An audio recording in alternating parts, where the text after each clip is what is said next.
कभी कभी हम किसी को खुश करने के लिए अपना सब कुछ लुटा देने की सोचते हैं, पर उसी खुशी देने के चक्कर में जाने अनजाने में दुख दे देते हैं, जिसका बाद में हमें पछतावा बहुत होता है। आरती 5 दिन की छुट्टियां बिताकर जब ससुराल पहुंची तो पति घर के सामने स्वागत में खड़े थे। अंदर प्रवेश किया तो छोटे से गैराज में चमचमाती गाड़ी खड़ी थी, स्विफ्ट डिजायर।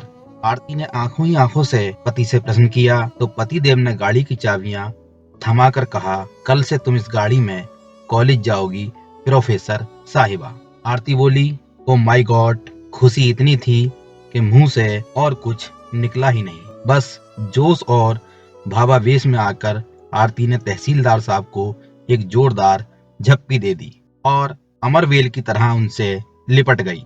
आरती बोली कि आपका गिफ्ट देने का तरीका भी अजीब हुआ करता है। सब कुछ चुपचाप और अचानक। खुद के पास पुरानी इंडिगो है और मेरे लिए और भी महंगी खरीद लाए। आरती सोच रही थी कि 6 साल की शादीशुदा जिंदगी में इस आदमी ने ना जाने कितने गिफ्ट दिए हैं। गिनती करती हूँ तो थक जाती हूँ। ईमानदार हैं, रिश्वत नहीं लेते हैं, मगर खर्चीले इतने कि उधार के पैसे लाकर गिफ्ट खरीद कर ला देते हैं। लंबी सी झप्पी के बाद आरती अलग हुई तो गाड़ी का निरीक्षण करने लगी। मेरा पसंदीदा कलर था, बहुत सुंदर थी। फिर नजर उस जगह गई जहां आरती की स्कूटी खड़ी रहती थी। जगह तो खाली थी, स्कूटी कहाँ है? आरती ने चिल्लाकर पतिदेव से पूछा। पतिदेव बोले, बेच दी मैंने, क्या करना अब उस जुगाड़ का, पार्किंग में इतनी जगह भी नहीं है। आरती ने झल्लाकर कहा, मुझसे बिना पूछे क्यों बेची आपने? पतिदेव बोले, एक स्कूटी ही तो थी पुरानी सी, गुस्सा क्यों होती हो? अगर स्कूटी भी चाहिए तो नई ले लेना। पति के भावहीन स्वर सुनकर आरती चिल्ला पड़ी, स्कूटी नहीं थी, वो मेरी जिंदगी थी। मेरी धड़कनें बसती थी उसमें, मेरे पापा की इकलौती निशानी थी मेरे पास। मैं तुम्हारे तोहफे का सम्मान करती हूँ, मगर उस स्कूटी के बिना पे नहीं। मुझे नहीं चाहिए तुम्हारी गाड़ी। तुमने मेरी सबसे प्यारी चीज बेच दी, वो भी मुझसे बिना पूछे। इतना कहकर आरती रो पड़ी। शोर सुनकर आरती की सास बाहर निकल आई। उसने आरती के सिर पर हाथ फेरा तो आरती की रुलाई और फूट पड़ी। सासू माँ ने कहा, रो मत बेटा, मैंने तो इससे पहले ही कहा था एक बार बहू से पूछ ले, मगर बेटा बड़ा हो गया है, तहसीलदार बन गया है, माँ की बात कब सुनेगा? माँ ने बेटे से कहा, और तू खड़ा खड़ा अब क्या देख रहा है? मेरी बहू की स्कूटी को वापस ला। तहसीलदार साहब गर्दन झुकाकर आरती के पास गए। रोते हुए नहीं देखा था उन्होंने पहले कभी। प्यार जो वे इंतहा करते थे। याचना भरे स्वर में पत्नी से बोले, सॉरी यार, मुझे क्या पता था वो स्कूटी तेरे दिल के इतने करीब है। मैंने तो कबाड़ी को बेचा है सिर्फ 7,000 में। वो मामूली पैसे भी मेरे किस काम के थे?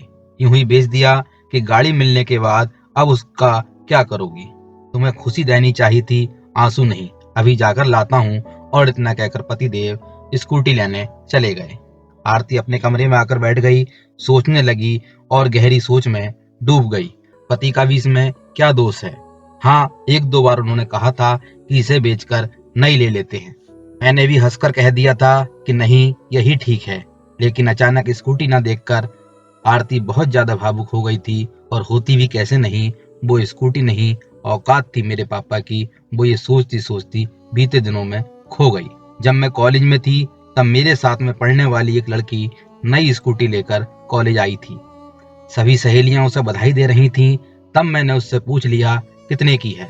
उसने तपाक से जो उत्तर दिया, उसने मेरी जान ही निकाल ली थी। कितने की भी हो, तेरे और तेरे पापा की औकात से बाहर की है। अचानक पैरों में जान नहीं रही थी। सब लड़कियां वहां से चली गईं, मगर मैं वहीं बैठी रह गई। किसी ने मेरे हृदय का दर्द नहीं देखा था। मुझे कभी एहसास ही नहीं हुआ था कि वे सब मुझे अपने से अलग, गरीब समझती थी। मगर उस दिन लगा कि मैं उनसे अलग हूँ, मैं उनमें से नहीं हूँ। घर आई तब भी अपनी उदासी छुपा नहीं पाई। माँ से लिपटकर रो पड़ी थी। माँ को बताया तो माँ ने बस इतना ही कहा, छिछोरी लड़कियों पर ज्यादा ध्यान मत देना, पढ़ाई पर ध्यान दो। रात को पापा जब घर आए तब उनसे भी मैंने पूछ लिया, पापा हम गरीब क्यों हैं? तब पापा ने सिर पर हाथ फेरते हुए कहा था, बेटी हम गरीब नहीं हैं, बस जरा सा हमारा वक्त गरीब चल रहा है। फिर अगले दिन मैं कॉलेज नहीं गई। न जाने क्यों दिल नहीं था। शाम को पापा जल्दी ही घर आ गए और जो लाए थे वो उतनी बड़ी खुशी थी मेरे लिए, मैं उन शब्दों को बयां नहीं कर सकती। एक प्यारी सी स्कूटी, तितली सी, सोन चिड़िया सी, नन्ही एक सफेद परी सी थी वो, मेरे सपनों की उड़ान, मेरी जान थी वो। सच कहूं तो उस रात मुझे नींद नहीं आई थी। मैंने पापा को न जाने कितनी बार थैंक यू बोला, ये मुझे याद नहीं। स्कूटी कहाँ से आई, पैसे कहाँ से आए, ये भी नहीं सोच सकी और बहुत ज्यादा खुश थी मैं। फिर 2 दिन मेरा फिर शिक्षण चला। साइकिल चलानी तो आती थी, स्कूटी भी चलानी सीख गई।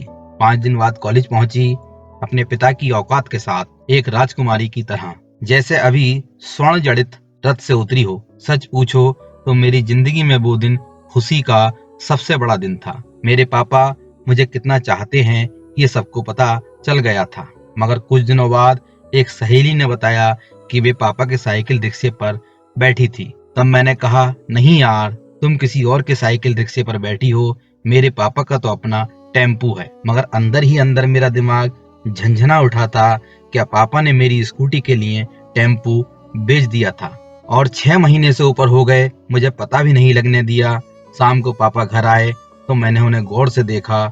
आज इतने दिनों बाद फुर्सत से देख पाई थी तो जान पाई कि पापा बहुत दुबले पतले हो गए हैं, वरना ध्यान से देखने का तो वक्त ही नहीं मिलता था। रात को आते थे और सुबह अंधेरे में ही चले जाते थे। टेम्पो भी दूर किसी दोस्त के घर खड़ा करके आते थे।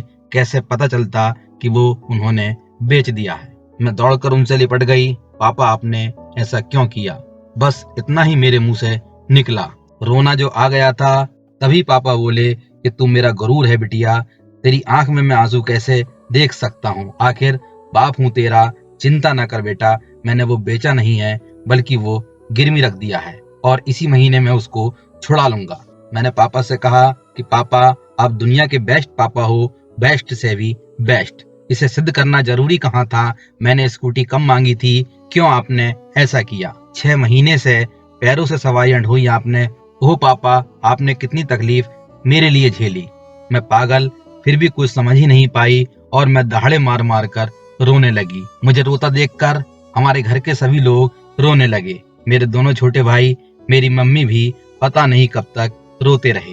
वो स्कूटी नहीं थी मेरे लिए, मेरे पापा के खून से सींचा हुआ मेरा उड़न खटोला था, और उसे किसी कबाड़ी को बेच दिया तो दुख तो होना ही था।